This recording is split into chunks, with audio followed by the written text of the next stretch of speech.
కూడా మేము రైట్ తెలియజేస్తున్నాం. రైట్ వివేక్ గారు మళ్ళీ వస్తాను. మనతో చందు శ్రీనివాస్ గారు ఉన్నారు, రాజకీయ విశ్లేషకులు. చందు గారు good evening sir. Good evening అండి బ్రహ్మనాయుడు గారు. సో మొత్తానికి చందు గారు, జనసేన అధినేతకి ముప్పు వాటిల్లేటువంటి ప్రమాదం పొంచి ఉందంటూ నిఘా వర్గాలు ఆయనకే చెప్పినట్టయితే తెలుస్తూ ఉంది. సో ఎందుకు ఇలాంటి పరిస్థితి? సో ఎవరికి ఉంటుంది ఇలాంటి పరిస్థితి? మోదీ గారిని వ్యతిరేకించే వర్గాలకే ఈ పరిస్థితి ఉంటుందని ఖచ్చితంగా అనుకోవచ్చా? డెఫినెట్గా. ఇప్పుడు ఈరోజు జగ్గారెడ్డి గారు ఒక స్పీచ్లో చెప్పాడు, ఖైదీ నెంబర్ 150 రైతులు ఆత్మహత్య చేసుకుంటే అప్పుడు ఇచ్చేసిన వ్యక్తి ఎందుకు ఇప్పుడు రైతులకి వ్యతిరేకంగా కాంగ్రెస్ పార్టీలో కాకుండా మీరు ఎందుకు బీజేపీలో ఉన్నారని చిరంజీవి గారిని ప్రశ్నించాడు జగ్గారెడ్డి గారు. మీరు చూసారో లేదు? అవును అవును అవును. అంటే ఇప్పుడు అంటే వారికి అనుగుణంగా ఉంటే మంచిది, లేకపోతే వాళ్ళు ఇష్టం వచ్చినట్టు మాట్లాడతారు. ఇక్కడ తెలంగాణలో అధికారులు ఉంది కాబట్టి వాళ్ళు మాట్లాడతారు.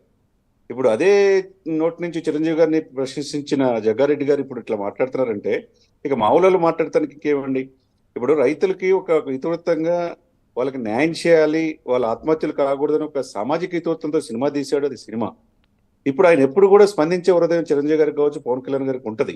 అటువంటి జగ్గారెడ్డి గారు ఇట్లా మాట్లాడి మోదీ గారితో ఎట్లా సపోర్ట్ చేస్తారు అని చెప్పేసి చెప్పడం అనేది ఈ రోజు యాదృచ్ఛికంగా ఆయన ఇచ్చినా గానీ అది అది అది దీని ఈ కోణంలో చూడాలి. మొన్న ఈ మధ్య జగపతి బ్రహ్మనాయుడు గారు మొన్న ఈ మధ్య నక్సల్స్ రూపంలో ఒక లెటర్ రిలీజ్ చేశారు. మీరు ఎట్లా ఒకప్పుడు లెఫ్ట్ భావాలతో ఉండి ఇప్పుడు మతతత్వ పార్టీకి ఏ విధంగా అండతో ఉంటారు అని చెప్పేసి ఒకటి. 2 కాపులు తర్వాత కొంతమంది జనసేన కార్యకర్తలు మభ్యపెట్టి మీరు అధికారంలోకి వచ్చారు అని చెప్పేసి అది వాస్తవంగా నక్సల్స్ రాసిందా లేకపోతే అసాంఘిక? సో వాళ్ళ ముసుగులో, నక్సలైట్ల ముసుగులో జనసేన అధినేతని రాజకీయంగా దెబ్బతీయాలనేటువంటి వర్గాలు కూడా ప్రయత్నం చేశాయని అనుకోవచ్చా? డెఫినెట్గా 100% బ్రహ్మనాయుడు గారు మీరు సస్పెక్ట్ చాలా 100% కరెక్ట్. ఎందుకంటే 25 సంవత్సరాలు రాజకీయం చేద్దామని వచ్చి ఇంకా ఏ పార్టీలో ఉండకూడదని చెప్పేసి అన్ని పార్టీలని భయభ్రాంతులకు గురి చేసి వాళ్ళ ఆస్తులు ఆక్రమించేసి ఎక్కడికక్కడ అరాచకాలు, హత్యలు, అత్యాచారాలు చేసిన గత ప్రభుత్వం ప్రధాన ప్రతిపక్ష హోదా కూడా కోల్పోవడానికి కారణం ఏకైక వ్యక్తి పవన్ కళ్యాణ్ గారు. అది కూడా తెలుసు మీ అందరికీ. అది కూటమి కట్టడంలో అటు చంద్రబాబు నాయుడు గారు 4.5 దశాబ్దాల అనుభవం, ఇటు పోరాట పట్టణం 2 కలిసి ఈరోజు వైసీపీ నామరూపం లేకుండా పోయింది. ఆ బాధ అనేది వాళ్ళకు ఉంటది.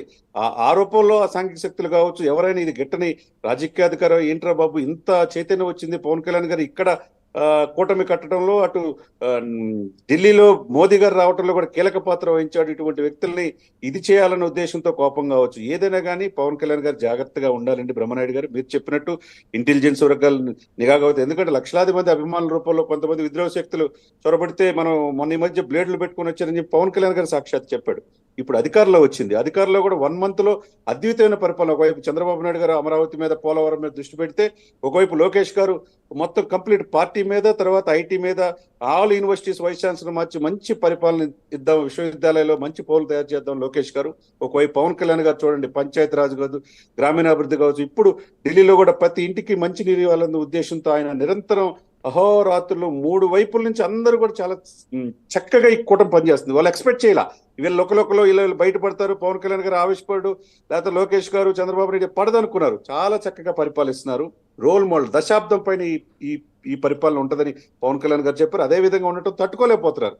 తట్టుకోలేక ఏదో అయిపోయినట్టు 40 రోజులకే ఒకవైపు ముఖ్యమంత్రి గారు వినుకొండపోయి రెచ్చగొడతాం, ఇవన్నీ కాదు ఇక్కడ. ఇది కాదు. ఇక్కడ ఒకటి చందు గారు ఆల్రెడీ చంద్రబాబు నాయుడు గారికి Z+ కేటగిరీ భద్రత ఉంది. ఆయన అలిపిరి ఘటన జరిగిన దగ్గర నుంచి కూడా భారీ భద్రతా వలయంలో ఉంటూ వచ్చారు. సో అంటే చంద్రబాబు నాయుడు గారిని టచ్ చేయటం అంత భద్రతా వలయంలో ఇంపాసిబుల్ అనుకునేటువంటి వ్యక్తులు పవన్ కళ్యాణ్ గారిని టచ్ చేద్దామని కూడా ఆలోచించవచ్చా? డెఫినెట్ గా ఉంటదండి. ఎందుకంటే అది మన జాగ్రత్త మనం ఆల్రెడీ ఆయన భద్రత ఎప్పుడు కూడా జాగ్రత్తగానే ఉంటాడు. 2 లేయర్స్ ఎప్పుడు ఉంటది. ఆయనకి కఠోరమైన దాంట్లో మార్షల్ ఆర్ట్స్ చేసిన వాళ్ళు, ఆయన ప్రాణాలు సైతం పనంగా పెట్టుకుని కాపాడుకునే వాళ్ళు ఉంటారు. ఏమాత్రం ఉన్నా కానీ Z+ కేటగిరీ మీరు అన్నట్టు ఇప్పుడు కిషన్ రెడ్డి గారు ఉన్నారు తెలంగాణ రాష్ట్రంలో, దాదాపు 15 సంవత్సరాల నుంచి ఆయనకి Z+ category bullet proof car ఇస్తుంటారు. ఎందుకంటే ఆయన మోస్ట్ వాంటెడ్ లిస్ట్ లో ఉన్నాడు. ఆ పార్టీని ఇక్కడ తీసుకొస్తున్నాడనే ఉద్దేశంతో టెర్రరిస్టుల లిస్ట్ లో ఉన్నారు. అదేవిధంగా మోదీ గారు ఉన్నారు.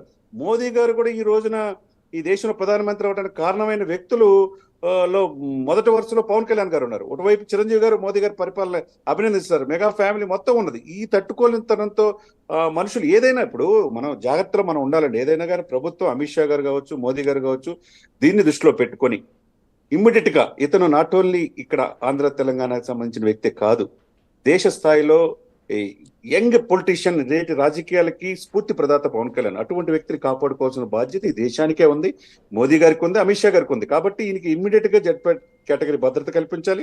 పవన్ కళ్యాణ్ గారు ఎక్కడికి వెళ్తే అక్కడగా ఆయన్ని రక్షించుకోవాల్సిన బాధ్యత ఉంది. ఎందుకంటే ప్రజల్లో విపరీతమైన ఫాలోయింగ్ ఉంది. ఆ అభిమానం రూపంలో ఏదైనా జరగవచ్చు.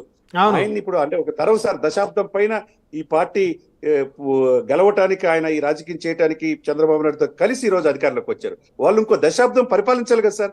పరిపాలించి తట్టుకోలేకపోతే నెల రోజులు అద్భుతమైన పరిపాలన, ఎక్కడికక్కడ హ్యాపీగా ఉంటున్నారు. సో వీళ్ళందరూ ఇలాగే ఉంటే, కూటమిలో ఇలాగే స్ట్రాంగ్ గా కనుకుంటే 10-15 సంవత్సరాల పాటు వీరిని బ్రేక్ చేయటం, పొలిటికల్గా బ్రేక్ చేయటం కష్టం అనేటువంటి ఉద్దేశంతో ఉన్నటువంటి వర్గాలు ఏకమై ఉండొచ్చా? అయ్యేటువంటి ఆలోచన చేస్తూ ఉండొచ్చా?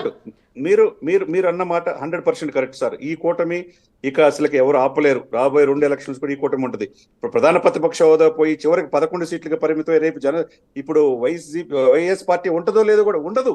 నాకు తెలిసి ఆ పార్టీ ఉండే పరిస్థితి కూడా లేదు. అధ్యక్షుడు కూడా 2 సార్లు ఈ మధ్య బెంగళూరు వెళ్ళారు. పార్టీ ప్రజల్లో ఎక్కడెక్కడ ఇబ్బందులు పడుతుంటే కార్యకర్తలు ఉత్తేజం కలిగించడం ఆయన వదిలేసేసి ఆ 11 మందిని కాపాడుకునే పని కూడా వదిలేశారు. ఇక్కడ ఆయనకు వాళ్ళు సాక్షాత్తు షర్మిల గారు చెప్తున్నారు, జగన్ నువ్వు ఏం సాధించావని చెప్పి సొంత చెల్లెలే ప్రశ్నిస్తుంది. ఇక మామూలు వాళ్ళ ప్రశ్న ఎందుకు చేయట్లేదు? ఇప్పుడు సంక్షేమం మాటన బట్టన్ నొక్కేం పథకాలు ఇచ్చారని అభివృద్ధిని మర్చిపోయారు. ఎందుకు రోడ్లు అస్తవ్యస్తమై 10,000 మంది చనిపోయారు? ఎందుకు మధ్య వేర్లై పారుతుంది? ఎందుకు ఎంప్లాయ్మెంట్ కల్పించలేకపోయారు? ఎందుకు ఆంధ్రులు జీవనాడి పోలవరం పూర్తి చేయలేకపోయారు? ఎందుకు అమరావతిని ఎందుకు పట్టించుకోలేదు? చంద్రబాబు నాయుడు చక్కగా పరిపాలిస్తా ఉన్నారు. ఎక్కడికక్కడ మంత్రుల పనితీరులు అద్వితీయంగా ఉంది.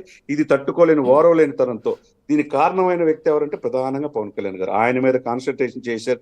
అది వాస్తవం. చాలా జాగ్రత్తగా ఉండాలి. ఇటు ఆంధ్రప్రదేశ్ ప్రభుత్వం కాదు, సెంట్రల్ గవర్నమెంట్ కావచ్చు, ఇమ్మీడియట్ గా జెడ్ కేటగిరీ భద్రత ఆయన కల్పించాలి, ఆయన కాపాడుకోవాలి. ఎందుకంటే ఆంధ్రప్రదేశ్ ప్రజల కోసం ఆయన ఉన్నాడు తప్పితే మంచి లగ్జరీస్ జీవితం వదిలిపెట్టి 1000 కోట్ల ఆదాయం సంవత్సరానికి వదిలేసి వచ్చాడు సార్. పిల్లల డిపాజిట్లు కూడా 35 కోట్లు కరిగించి రైతులకు ఆత్మహత్య, రైతులకు 5,000 మంది రైతులకి ఆయన డబ్బులు ఇచ్చాడండి. అటువంటి నాయకుడిని మన ఆంధ్రప్రదేశ్ లో కాపాడుకోవాలి. ఆయన దశాబ్దం ఈనాటి ఈ తెలుగు రాష్ట్రాలకే కాదు, ఆయన జాతీయ స్థాయిలో మోదీ గారు రావడానికి కారణమైన వ్యక్తిని మనం అనువున కాపాడుకోవాలా. ఏదైనా కానీ ఇటువంటి ఈ సంఘ విద్రోహ శక్తుల్ని అభివృద్ధి మాటున సంక్షేమ అభివృద్ధి 2 కళ్ళతో చంద్రబాబు నాయుడు గారు, పవన్ కళ్యాణ్ గారు ఇప్పుడు పరిపాలిస్తా ఉన్నారు. ఆ పరిపాలన ఆస్వాదించాలా. కనీసం 40 రోజులు కూడా లేకుండా మీరు 5 సంవత్సరాల పాటు ఏం చేసినట్టు? మొత్తం మీ దగ్గరికి మనతో పిల్లి మాణిక్యాలరావు గారు ఉన్నారు, తెలుగుదేశం పార్టీ రాష్ట్ర అధికార ప్రతినిధి, టీడీపీ సీనియర్